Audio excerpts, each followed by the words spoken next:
it just like a church session. Julie Bertha, rap God, I am her blessing. Ha!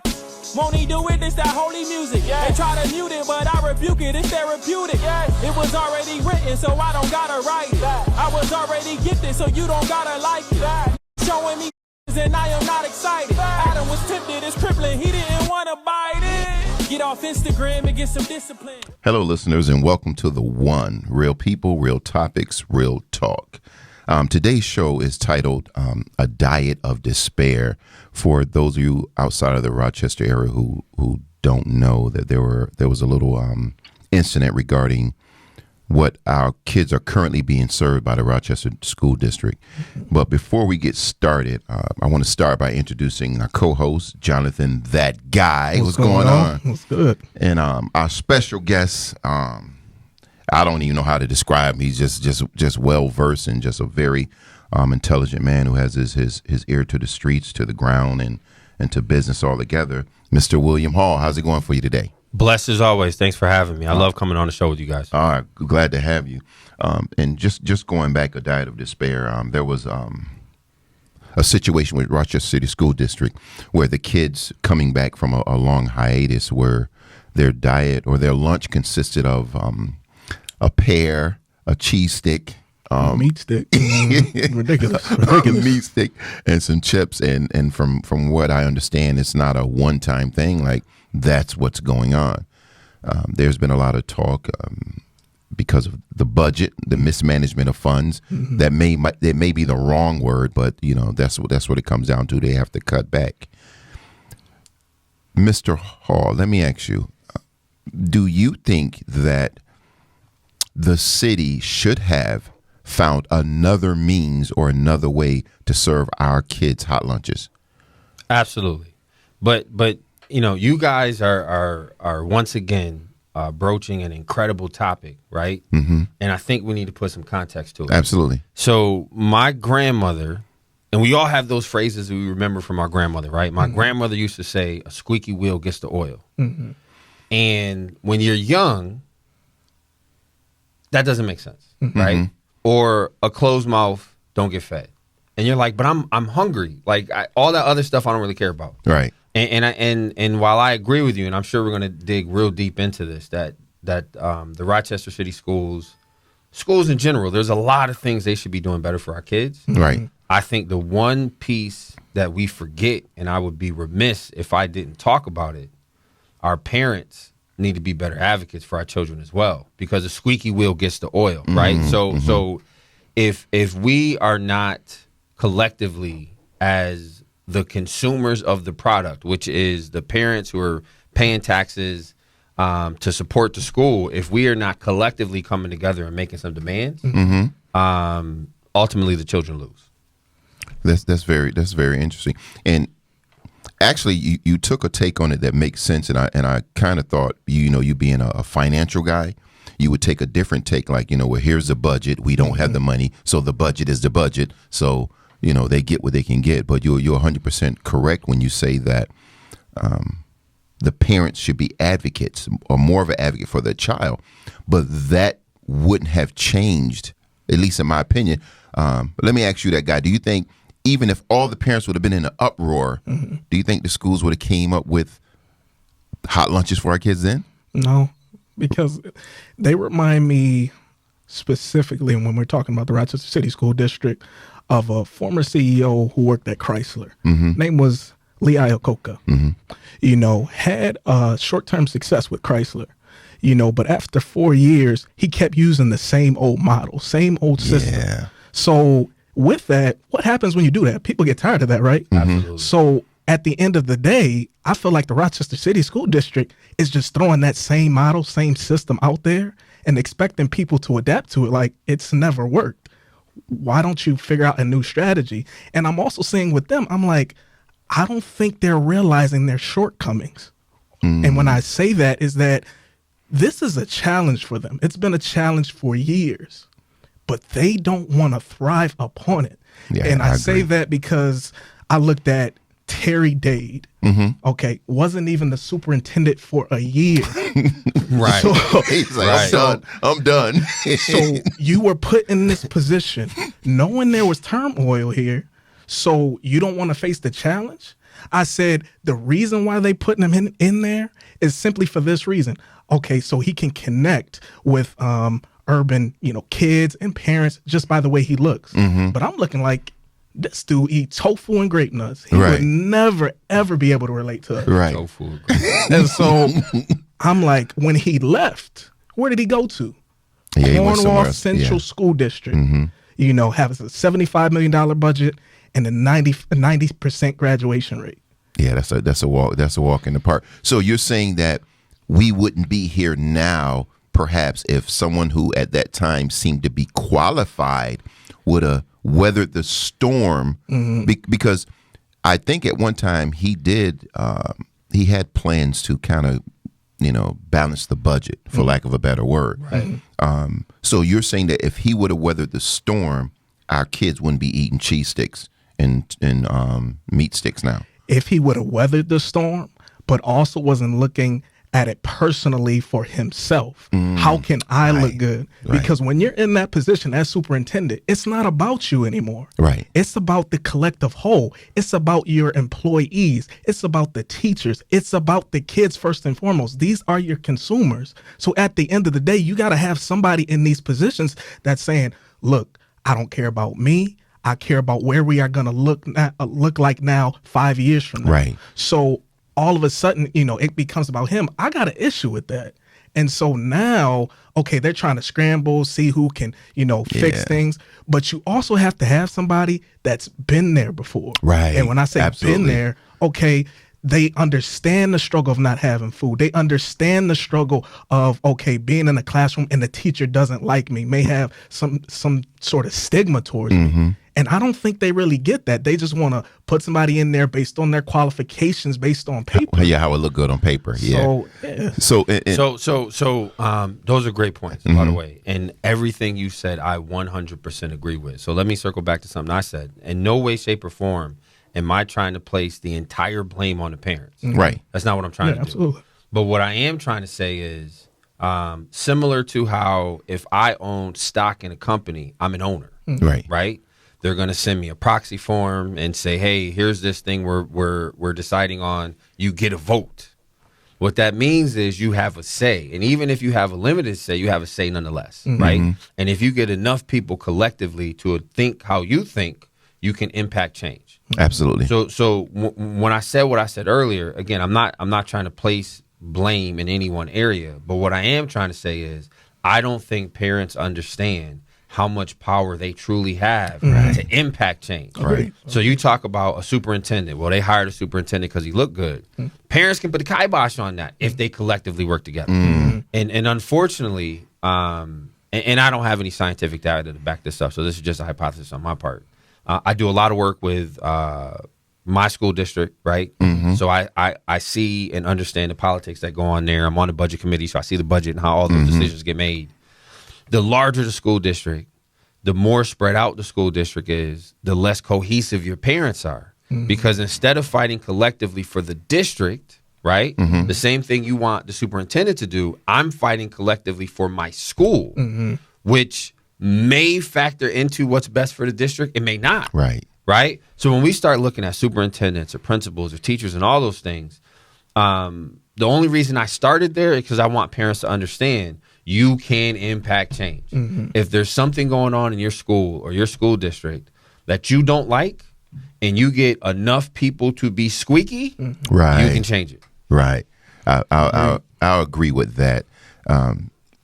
Because ultimately, and Jonathan, you and I personally know you can fix anything. Yeah, absolutely. You just all you got to do is just do it. And that's why when it comes back full circle, Mr. Hall, when you spoke about parents taking a stand and make the change, I agree with you 100%. And it's not as hard as people think. It's very, very, very easy to make that change. Going back to the what they labeled the grab and go lunches. One of the things they said they had to get rid of.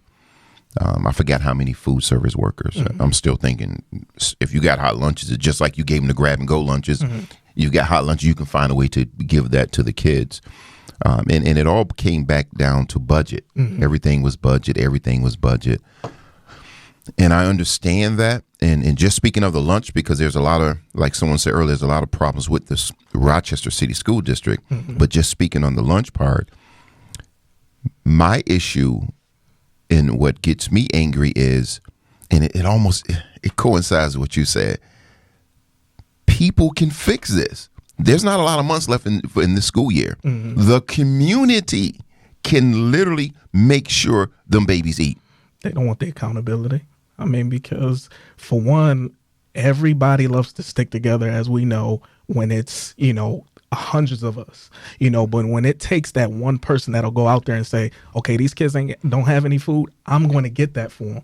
Nobody wants that, type of responsibility. Yeah, and it's so easy. Okay, so you know what's going on. It should not take weeks or months to figure out that, okay, these kids need food. You just heard it on the news. They keep talking about it. Getting these moldy, cheese sticks, meat sticks, all of this, and all you doing is complaining? Yeah, on social media. I need you to get up and do something. Absolutely. Listen, I heard a phrase, and I'm involved in a lot of things, right? And then part of the reason I'm so involved is I was upset at church one time about something that was going on with the children, and I was complaining. This lady was trying to calm me down, and she was like, listen, if you got enough energy to complain, you got enough energy to get involved. And I've been living by that system. I like that. Because and I tell people that because I say, listen, now I'm going to complain a Right. lot because I'm here willing to do the work. Right, So now I've absolutely. earned the right for you to listen to what I'm saying. And to go back to what both of you guys are saying, not only, and I don't know if you meant it this way, but I took a double meaning with what you said. Parents can fix it. Not only can they get involved in the school district, and get on committees or form committees, right, to have a better understanding of the budget and how it works and how to impact change, but they also can donate food, right? There's so many Preach. different things that we can do. But as you said, a lot of people are comfortable complaining. Yeah. But not a lot of people are I comfortable. call them couch doing work. activists. A lot of people are couch activists. A lot of them. Absolutely. And I was reading something recently about that, and at first it had me kind of mad at Food Link because I read an article saying, "Oh, it's Food Link fault, and they deliver food to the charter schools." But then I read something from one Food Link representative was like, "No, we've been trying to meet with the Rochester City School District for a minute." They won't meet with us, and then it comes back full circle. Of course, what you're going to talk about if there's no money on the table, Right. So I will say that my research changed my perspective with Food Link because I'm like, yo, why would they do that to them babies? That's crazy. I've been to their facility. They got food falling from the ceilings. Right. They got food everywhere. But here's something that I'm not sure if you guys have, and I'm not sure if how many of the listeners and people viewing this have actually sat in a budget meeting for a school district, right? So I have, and that's not a flex. That's just me to validate this point I'm about to make.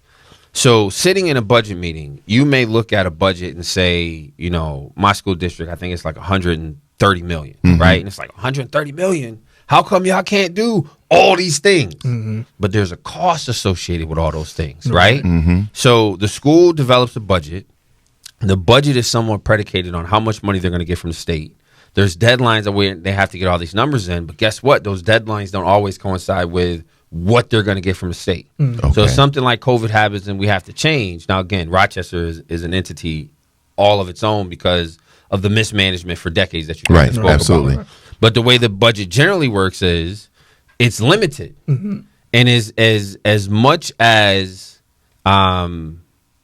we would like everything that we want to be in that budget, if you look at any school budget, I want to say 60 to 65, maybe even 70% of it is teachers and their salaries. And I'm not saying that we should not pay teachers, Right. but people need to understand, and this isn't a validity proposition, in order to do A, you may have to give up B, right? And sometimes people get stuck in, well, I want A and B. Right. The budget can't support that. So sometimes instead of cutting something out completely, what may happen is they scale something down. Like they did the lunches. Now, this isn't me trying to say they did the right thing. I'm not here to make that proclamation. But as we're having this conversation, I just want people to kind of understand, as big as the budget is, most of that money is allocated toward teachers and their salaries, right? Makes sense. Then if you say, well, we want sports, well, there's a cost for that, right? We want the arts, there's a cost for that. We want tutors, there's a cost for that. So if we're already in a position to where the budget is off, right? Or strained. And again, we can have a conversation about that today or another day, talk about why something like that may happen. But if we already have that going on, right? Hard choices and hard decisions have to be made. And again, I'm not trying to say that what they did was right. But what I am trying to say and circle back to is I've been in enough meetings to understand your superintendent and their team is going to come up with the budget. But guess what? Parents can have some input on, well, we think this absolutely should not come off, right? And if you get enough constituents that say that, that's a conversation that they have to have. Okay. Wow. So what I'm hearing is the biggest obstacle or the biggest form of change is parents standing up collectively. I agree. Now, I'll take it one step further. And again, there's different ways to do this, and I think different districts and different people have different objectives here. Some of our parents need to be educated on how to do that, right? And even more so, they need to be aware that they have that power, right? So if you come from an environment where the only time your parents went to school is when you did something wrong, and that's what you've seen, then you kind of had the mindset the only time I get involved is if I get a call my children did something wrong. Right. But like I try to tell parents two things. One, be involved before that so they know who you are. So if an issue comes up, they know who you are. Right. If something happens with one of my children at school, best believe they already know who I am. Right? Like, don't call your dad. Right. But then the other thing is, the more we get involved, the more we're able to impact and be involved in the discussion and the decisions to move those. I like that. Right. So parents need to know how much power they have, but then they also need to know how to change that. And then the last point that I lost and it came back was some parents don't realize, especially for children of color, the teacher is not necessarily looking at you and saying, well, you're a straight A student, you're great. They're looking at you like, yeah, you get straight A's, you're lucky, but you don't get good grades. I'm considering all the children that look like you like him. You mentioned earlier, being in an environment where a teacher may have an issue with you, may not like you, etc. To act like those things don't happen is irresponsible. Right. But a rising tide lifts all boats. If I make sure, and I'm picking on you because you're close to me, if I make sure that his parents have advocacy and understand what it takes for him to be successful, and I raise him up, guess what? Now all the students that look like him are getting raised up as well. Wow. And that's where I think, parents who have done well for themselves and they have children that get good grades are missing out. It's not just about you. Right. Yeah. It's not just about you and your child. You got to take some time and responsibility for the other children who may not have some of the same resources and advocacy that you have. That's deep. Because everybody wins if you do that, right? That's deep. Everybody wins in that scenario. So, I mean, that's my 2 cents on. I'm a big advocate for parent involvement. I ran for school board in my district twice, and that was like the sole thing I ran on. My goal is to help parents be involved, right? You take, for instance, here's some conversations that I've had with them. You take COVID. You got children at home 3 days a week, right? But for some of the children, their workload hasn't changed. Yeah, absolutely. Right? Oh, yep. Yeah. So their workload hasn't changed. You have some of the same expectations, but you're not teaching them. So who does that fall on? It falls on the parent. Right. Right? So help me help you. Help them. Right? Don't send them work home that I don't know how to do. Right? Now, luckily, I'm pretty smart in math. If my child has a math assignment, I can go all the way to Calc 3. I can help them. But I would venture to guess a lot of parents can't do that. Right. So if you're not sending stuff home to help the parents help the child, you're putting the child in a bad position. Right. And a lot of buzzwords, equity and equality, that's not equitable. Right. Absolutely. That's not fair that, well, you have a parent that knows this, but you don't have a parent that knows that, so they'll do well and you won't. But you know how, and again, this isn't a flex because I'm not the only one doing this. You know how things like that get changed? you get enough parents to say this is unacceptable, Mm-hmm. right? Right. And now we have, again, in our district, I know we have, sometimes the teachers are putting the plans online so the parents can learn it as the child is learning it, Oh, right? I like that. To right. be able to help them. I like that. Absolutely. And that is, I agree with you 100% because we're experiencing that in real time because we're very involved with our kids. When we get all the emails, when the kids send the daily stuff to the parents have allowed us to be in that conversation as well in those emails.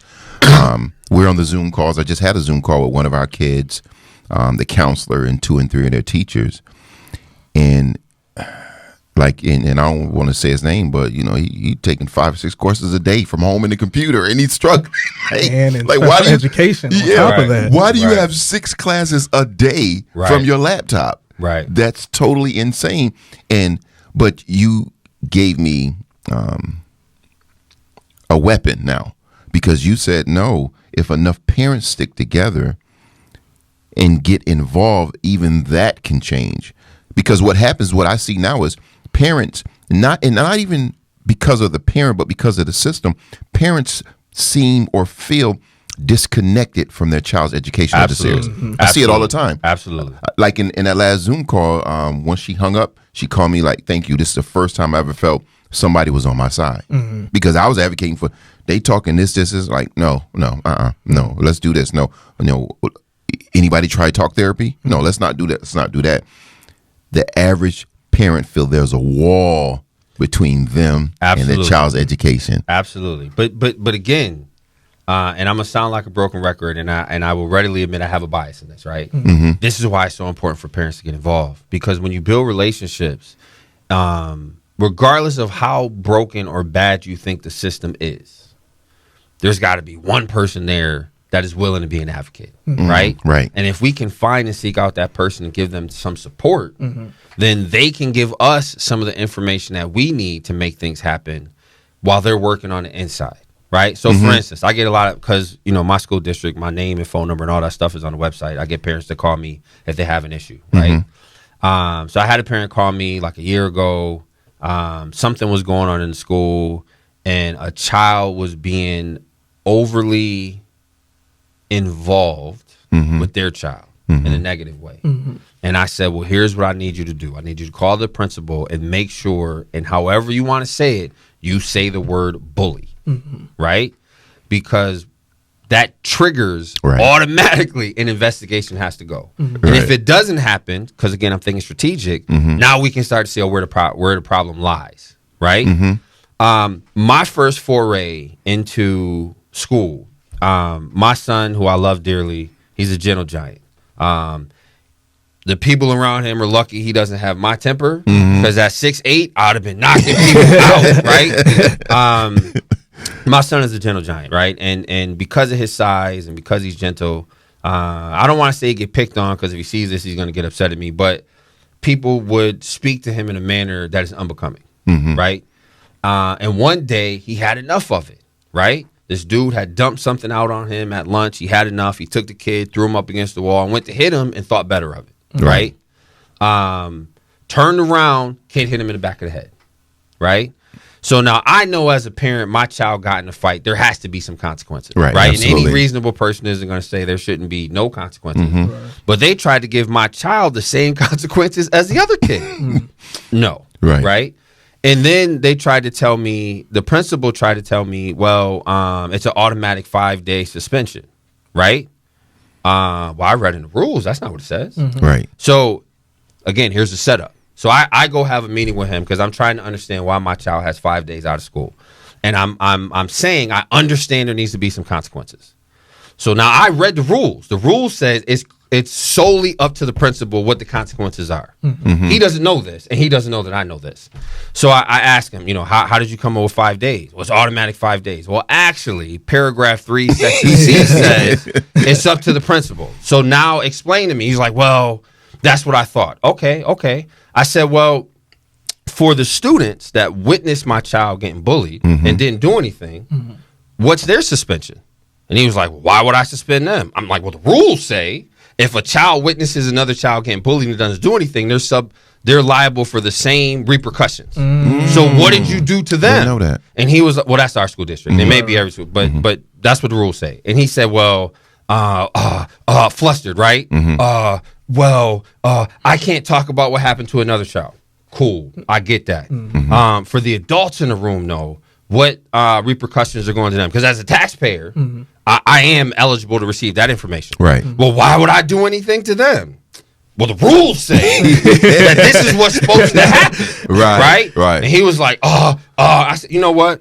I'll just go talk to the superintendent. I'm going to go talk to somebody above you because clearly you don't know what you're talking about. Right. Went and talked to the superintendent. Make a long story short, instead of 5 days out of school, my child got 2 days in school. And you want to say I didn't flex on that principal every time I saw him? But the point of the story is, not only was I involved, I had rules. And I used their rules against them. You see what I'm saying? And that's where I say, I don't think parents understand the power that they have as an individual, but especially if you get a whole bunch of parents together that feel a certain way, they can impact a lot of change. And I like that because one of the key things I learned from that story, parents got to do something. It has to go beyond social media. And one thing that you said too that's going to stand in the back of my mind, you knew the rule book, you read it, and the parents listening right now, how many of you have read any rule book that has anything to do with your district? I've never done it. So I know, I've never done it at all. I will after today. So let me ask you this, Mr. Hall. Do you think that even if parents would have united and stood together on one front, it would have changed what was fed to them kids? Yes and no, right? So that's a complicated question. So if you're asking me in the short term, like let's say children are coming home and we had moldy bread, right? The parents could have got together and made a stink and maybe impacted some change. But as you said earlier, or you said maybe what you thought I was going to say, the budget is the budget, right? And once the budget is set, there's contractual reasons why it's not as easily to change as you want it to be. Right. So in the short term, maybe not, but in the long term, right, especially for the parents that are upset now, they can make sure this never happens again. Right. Now, had they gotten involved earlier, right, they could have made sure something like this didn't happen now. So again, I know it feels like I'm talking in circles a little bit, but I want to be specific, right? So in the short term, I don't think so. But in the long term, either prior or long term, this doesn't happen again. I absolutely think they could have made a change there. Wow. So do you think that by them not being involved early on, the district as a whole knew there would really be no pushback because there's not a huge parent involvement? I like where you're going.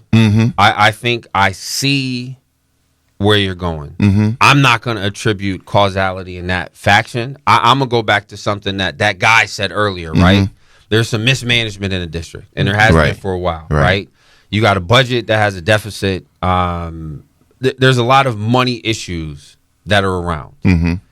So I think it would be irresponsible on some level to attribute that level of nefarious intent, right? But what I will say is, going back to what I said earlier, the squeaky wheel gets the oil. So I'm going to look at the budget. I'm going to make decisions based off what the budget says, but I'm also going to make some decisions on some level of who I think is going to be the loudest in opposition to whatever it is I'm trying to do. Right. So I agree with you, but I don't know if it was purposeful. In the sense of I'm doing this in spite of, it may have been more. We have no choice. We don't have a choice, and if we cut basketball, people are really gonna flip out, right? When the call may have, and again, I'm not saying this because I haven't looked at their budget, but the call may have been, instead of 20 games in the basketball season, maybe we have 12, and then we have a little bit more money to feed these children, right? And that's where it's tough being a superintendent, right? It's tough being on the board, right? Trying to make those decisions. It's tough being a parent. Right. You said, and you're one of my favorite people as well, and I know all the things you're doing. I never read the rule book. I never even thought of it. Right. But it's especially with COVID, there's so many things that we have to get better at to be advocates for our children. Right. The school district is no different. And again, I'm not trying to defend them, and I hope it doesn't come across that way. But what I am saying is, as much blame as we place on the school district, and there's a lot, we have to place a little bit of blame on ourselves as well. Right. You know, Right. I'm not from Rochester originally, and I'm not going to call anybody out by name, but there's people I hear complain a lot about certain school board members, but yet they're on the school board every year. Like every time they run, they win. But all I do is hear people complain. You know, as my young one used to say, that not rhyme, Right. Right? That doesn't make any sense. That not right. So the point of everything I'm trying to say is this: I'm not gonna put I don't think there's some criminal mastermind in the district stroking, their Twirling the edge of their beard. twirling the edge of the mustache. You know what I'll do? I'll get over on these kids, right? I don't think that's necessarily the case. Clearly there's been some mismanagement in some areas, right? That's factual, right? But again, I'm gonna sound like a broken record. I'm gonna come back to it. I think the more parents that get involved, because I think you said it earlier, the parents really know what's going on. Right. Right? The parents really know, well, my child has had an issue in this classroom. Right. And I talked to something, my child had the same issue. So now it may not be my child, it's the teacher. Right. And some changes need to be made. Right. Right? Absolutely. I'll give you one more story. So my oldest, and again, forgive me for telling this story. He like you hear me talk now. That's how he talked when he was 5 years old, because I was young when I had him, and it's like, yo, I don't do baby talk. So if you want something, I don't want to hear Baba, because I don't know what that means. I want to hear Baba, right? Like if you want to drink something, say Father. I would like something to drink, right? So he spoke well, and we know when you hear someone speak well, you automatically equate that to a higher level of intelligence, Yes. right? Absolutely. And my son is not stupid by any stretch of the imagination, but he has some deficiencies in his learning. I couldn't put my finger on it because I'm not a teacher. Right. But every year I'm like, yo, something's not right. Right? They're like, but Mr. Hall, he speaks so well. I'm like, yeah, he's supposed to. But his grades are great. Yeah, but I see something coming. Something's not right when I'm talking to him. Right? And sure enough, we got to that point where the grades started to slip a little bit, and then all the fears I had started to come. Right.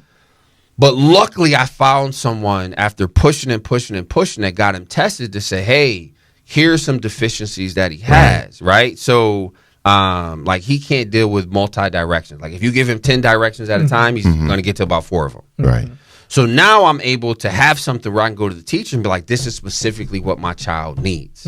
So the point of this story is twofold, right? The first one is, don't allow someone to not let you be an advocate for your child. You know your child better than anybody else does. Right. And more times than not, how you feel, even if you can't articulate it, it's just intuition. You're probably right. Right? The other thing is, and this is one of the things that I think some of our parents fall into as far as advocacy, we have to do what's right for our child, regardless of what you think their classmates might think. So if my child has a deficiency in some area and he needs help, he needs to get that help. Right. Right? And sometimes we don't do that. That's just me going off on a tangent a little bit. Right. I completely understand. That guy, let me ask you, we only have till June. We don't have long. The kids are still going to be getting those cheese sticks and whatever. Do you think, or do you know that collectively, first, do you feel that collectively as a community, if we're listening to this now and we decide to get together collectively, we can feed our kids to the end of the month? Absolutely. Do you think we can feed all of them? Do you think the community can feed all the kids to the end of the month? If they get out of their own mindset and be about, this is a we thing, and not about one specific person, not one specific child, you can really do some damage. But what about money though? Because we can, let's say if 10,000 parents reached out, they went on one mission, one family, one love.com, or they called us. and say, hey, I want to be involved, I got the passion for it, do you think with those numbers, because at the end of the day, money has to be allocated or come from somewhere, do you think collectively the community can scrape money together and feed the kids to the end of the year? That I don't believe. You don't believe they can? No. So you're saying they can't be fed? I'm saying, well, yeah, I would have to say so, because when you're talking about the community collectively putting money together, there's always some sort of lapse in there, and it's different as to opposed if you were to say, well, what can you contribute? We're not saying money. Right. We're not saying food. Hell, it could even be, sanitizer, tissues. The Clorox wipes and stuff that a lot of schools It's need, saying, the supplies. okay, these kids need something. Okay, but what can you contribute? So now we're not talking about money here. We're talking about literally, okay, if you can contribute materials, you can contribute that. But then you're going to find those people that really aren't, doing anything but just pretending. Right. Because it'll come down to it. Well, if you need to protest and stuff, I'm there. Yeah. Nah, we don't need that. These kids need food. Like It's right a now. lot of those. Oh yeah, it's a lot of million Facebook of those protesters. It's a million. So what you're saying is, it's not that monetarily they couldn't feed the kids, but they just wouldn't be able to get together long enough or organize, because it has to happen fast. School almost over, so you got to get together in like a week or two and go at it. So you're saying that monetarily they could, but collectively as a unit they won't? Absolutely. And because I see it happening this way, the minute money starts to, get in this realm, then it becomes the question, well, who's controlling it?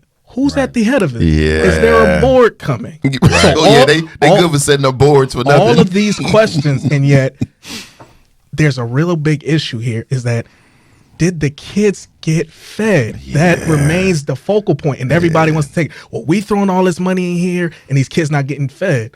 Well, yeah, but here's what you started. Okay, everybody throwing money in the pot.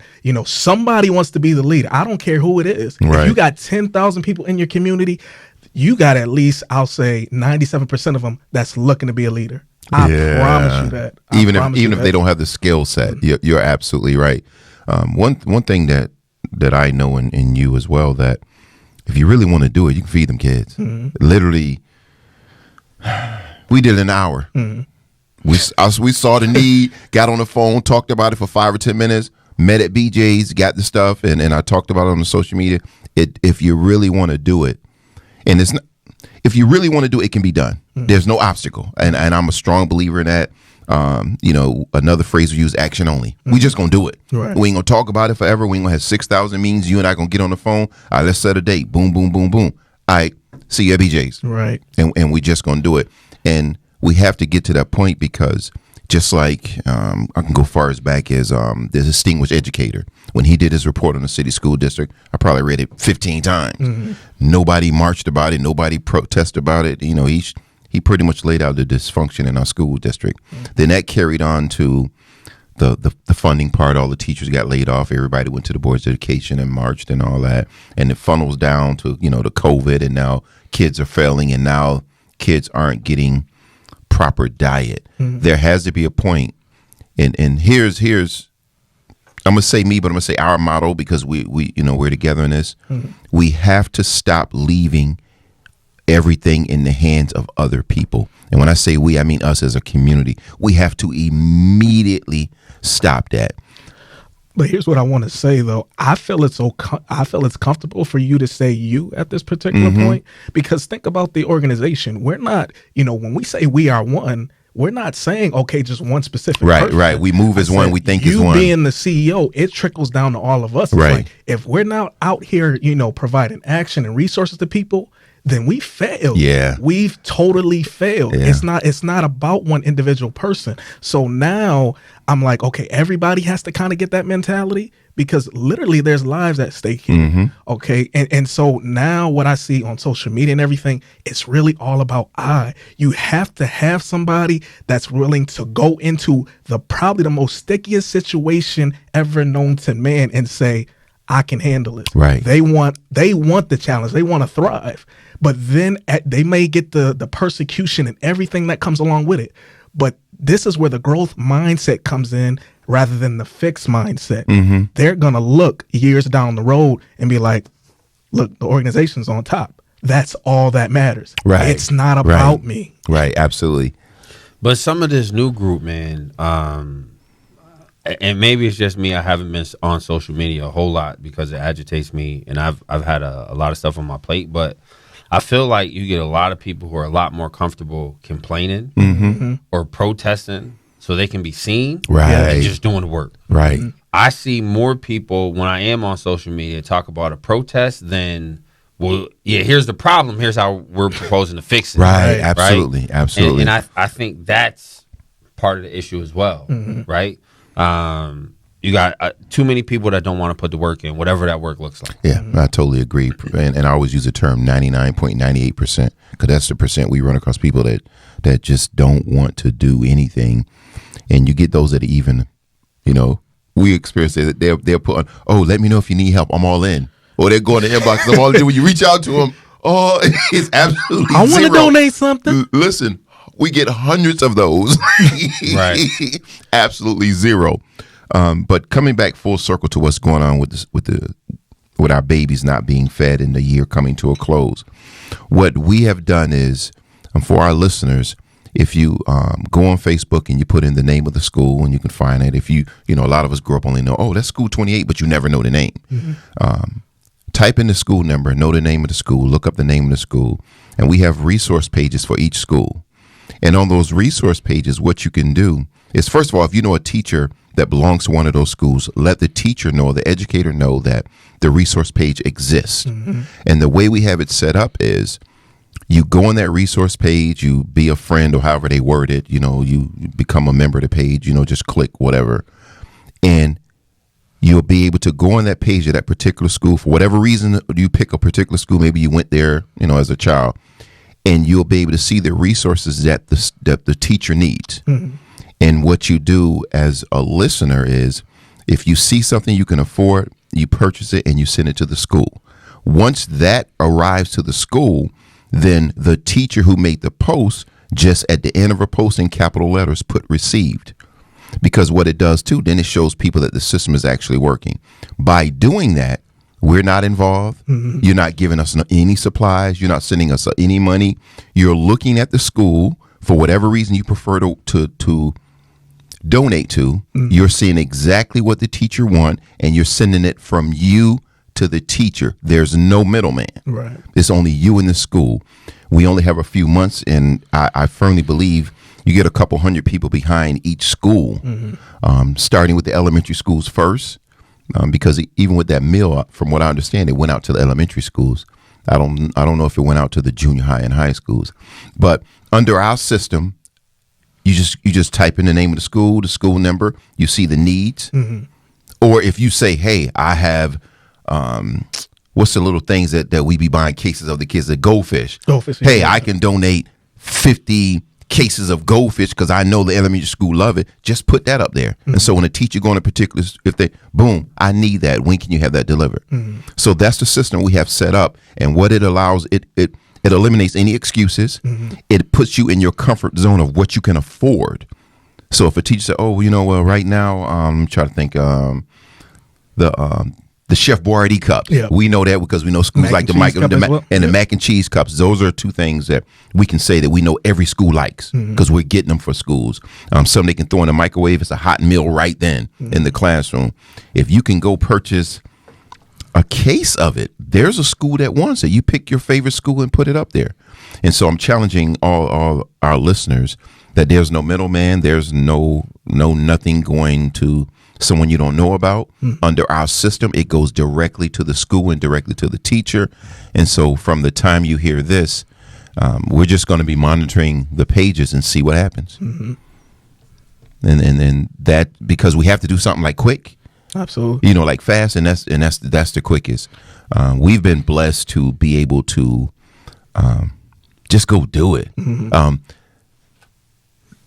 That autism school thing, they just put up a new post that now, because of our donation, they're not even accepting any more donations.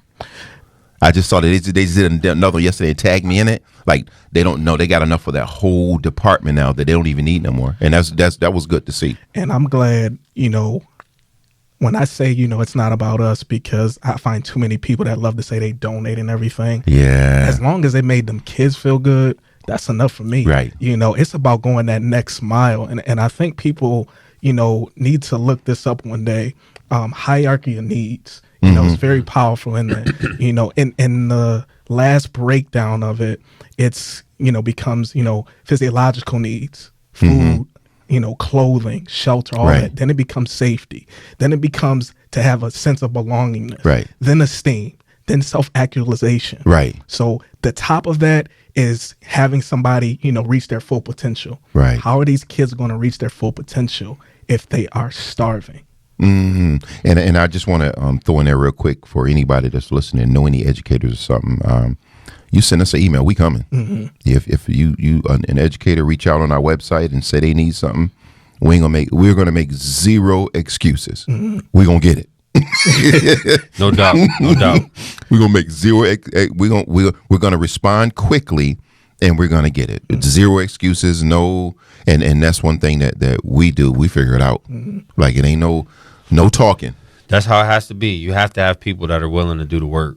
Not everybody can be the quarterback, right? So the Right. quarterback gets a lot of the praise, but the quarterback can't do his job if the linemen don't protect him. Right. And I we like that. we need more linemen than we need quarterbacks. I love even that. say, I like being the water boy sometimes. Right. Because sometimes the water boy, is strategic as well. I said, when you're drenched, you feel like you don't have that last bit of energy left. Well, you got coming out there with some water to, help quench that thirst a little bit. So you definitely need that water boy. And why I always tell you, like, look, I'm comfortable being Batman. I don't care, if I'm the running back or anything. I said, because at the end of the day, I'm going to, serve first and foremost, but I'm going to learn in this process. Right. Because if I don't, what good am I? Right. Absolutely. And let Absolutely. me ask you, Mr. Hall, what can parents do right now, to be knowledgeable and to be more aware of what's coming for their kids next year, just in case this is being planned? What can they do right now to say, hey, let me get off this couch and see what's going on for next year for my child's school? So here's a suggestion that I would have. I think it's great the more knowledgeable a parent is. Mm-hmm. But I also understand a lot of parents are probably as stressed, if not more, than their children are with COVID and working from home and uncertainty about economics, right? How does the saying go? Many hands make light work, right? So if you're in a school, one, get to know some other parents in that school, and then what you do, form an organization. Right. You can have it at a school. Now, as your child gets older, you're probably moving with those parents, and then delegate some of that work. Like, listen, I'm going to know the first half of the rule book. You may know the last half of the rule book. We're going to need you to get in tight with the lunch people. So if they need something, they're calling us, and then we're trying to support our children. I need you to go develop a relationship with the principal. I need you to go to develop a relationship with this person so that no one feels overwhelmed. I like that. But you figured out what your objective is, the kids. Now, how do we make sure that these kids are getting everything that they need emotionally, nutritionally, physically, etc.? And then you set a plan in place, delegate the work, and have people to do that. If someone was to ask me, that's the suggestion that I would have, right? The other suggestion that I would have, you said something earlier that I think is poignant. Are the children getting what they need, right? So I know this is a talk about nutrition, right? Are they getting the food that they need? But I think sometimes what we forget is all the other things that a child needs. Right. And I just want to take an opportunity to say, don't forget about that. Absolutely. I know one of the things that my school district struggles with, that I think every school district struggles with, is having enough teachers of color. Yes. And they have a Yes. whole Yes, bunch of yes. different reasons of why they Right. can't accomplish that. Okay, I disagree, but I'm going to put that pressure on them. But one of the things that I said that I was going to do, and I've talked some other people into doing, well, you can't hire teachers, but you can hire subs. Everybody needs subs. Right. So I sub one day a week, right? One is to get me into schools. So I can see what's going on. And if I see something I don't like, I can report, right? But two, we talk about children getting what they need. Any study you pull out will show you that the more diverse the teachers are, the better equipped the child is to deal with any situation later on. So for people who can give up a day, a week, a day, a month, go get the certificate. You don't even need certification. You just need to, depending on the school, graduate high school or have some type of college. They're going to pay you, and you get to be around these kids for a day. And they need that long term just as much as they need to be fed. I like that. Let me ask you that, Guy. What would you say about, like, here's something that I'm going through now, looking into a couple things with everything that's going on with the education, with diversity in teachers, with the school district. Do you think that as a community we should somehow separate ourselves from the current school district? I think the phrase would be independent school as opposed to charter school, because I've been doing a lot of research on that lately, and you're aware of that. Absolutely. Do you think that that's a smart move for us? And it may even alleviate the whole lunch thing. I definitely would agree with that, and I'll tell you why. It's because I think during this pandemic, we had to realize something. This is a new wave of learning. And when I say a new wave, I truly believe the signs were there. I'm not talking about COVID. I'm talking about even from a technology standpoint, adapting. What do these kids like? What, helps them learn a lot easier? I had somebody, even before this show tried to tell me, I can't stand, when my child is playing these video games all day. Do you know the benefits that he can get just from playing those games alone? If you know how to use it right. But you're looking at it as, well, if he ain't doing his homework, then he don't need to be playing games. Okay, yeah, I agree with that. But they can read something as simple as a text in that video game that will increase their reading comprehension. Their, hand-eye coordination. Yeah, absolutely, all of that. So I think, going a different route is a must at this point, because it's not just the Rochester City School District that's going through it. It's the entire world at this particular moment. And so, there has to be a plan in place. And I already know who got the plan. Right. I'm just conceited like that. But also, this is a wake-up call too. You can't give teachers a free pass like they know how to, teach virtually. One of the things I love that Mr. Hall reiterated is that parents need to be, involved more. Yeah. Because personally, I have taken issue with, I've been on a Zoom call with a whole bunch of kids, and not one parent has ever asked them during this pandemic, how are you feeling? Right. Are you struggling with something? Right. And those kids took about 10 seconds and came with a whole bunch of, once you asked the question, problems that they were dealing with. And all these parents could say is that, well, what can we do? And I said, first of all, listen to them. If their best friend just committed suicide, wouldn't you want to check up on them? So does that fall on the school or on the parent? I want to say it to me. Both. Both. Because I'm going to say, if as a parent, well, I'm not even a parent, but I said I would hope if I was in their shoes, my parents would come and talk to me. It's like, look, I know everything is not your fault. This pandemic just happened. I say that a lot to kids. And so it's like, I'm here if you need me. But like when we sit down and talk, it's like, look, I'm struggling. I may be struggling with math. I may not have enough to eat. And I know this may feel like a burden on you, but as a child, I feel like, I'm failing you when I'm not at my best. Right. And I wonder how many kids are in turn feeling that exact way. Thousands right here in Rochester. But I agree with you, right? But this is where I think sometimes we have to understand, recognize, and accept the full circle of what's in front of us. So my dad, God rest his soul, he passed away in September. We had a tumultuous relationship when I was young, because he was, if I want your opinion, I'll give it to you, right? Children are to be seen and not heard, right? And on another day we can talk about where some of that mentality comes from, right? It's spare the rod, spoil the child, right? Right. So you have a whole generation of parents who who they don't know how to express themselves, it's going to be difficult to get them to get a child to express. They don't know how to do that, right? That makes a lot of sense. So that's why I'll use myself as an example. My dad, as we got older, and I realized a lot of the stuff he did was out of love, not out of he hated me. But I didn't know that, right? And he would be angry and discipline me in anger, and it may go too far. And a lot of parents have done that. I don't discipline my children when I'm angry because whatever it is I'm trying to teach them, I want it to be in the right frame of mind. That's smart. Not everybody is aware enough that here's how I'm going to respond to this. So I need to counteract that, right? So I think it's great that we're talking about children because they need all the help and it's all about them.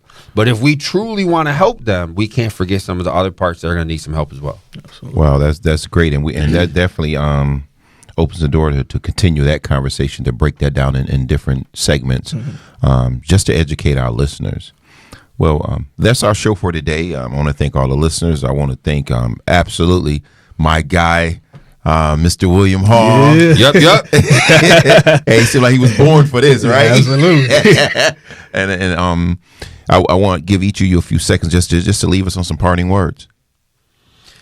I will say this, and again, I said it's going to sound like a broken record. Parents, you have a lot more authority, a lot more leverage, a lot more power, a lot more everything to be involved to help your students and your children and to help those around you. I implore you, what you don't know, ask, and what you need, ask. And if you get enough people together and they're having the same ask, changes will be made. I like that. I like that strategy. It's all about action. Parents need to be involved more, but also notice, like Mr. Hall had said when the incident with the principal and his son, if serving is beneath that principal, then leadership is beyond him. Right. So that has to be addressed. I'll leave it at that. I have two parting words. I wish I knew our phone number by heart, but for our listeners, if you need us for anything, call us. We coming. If you know a school, a parent, a teacher, no matter what it is, we don't judge, we don't ask, we just go. So reach us at www.onemission.onefamily.oneLove.com. And if you think I'm playing, try us. Call us. We coming. If you don't believe me, give us a call. And my last is one mission, one family, one love, and we're out. Shit is all set. I found my pace. Now these brush me. Got $1 million smile. Started with some buck teeth. Show you how to get it now. Bet you niggas trust me. Young black with a gift. Must be. Oh, we got new names. You gotta add with a gift. Add with a gift. Add with a gift. Oh, we got new names. You gotta add with a gift. Add with a gift.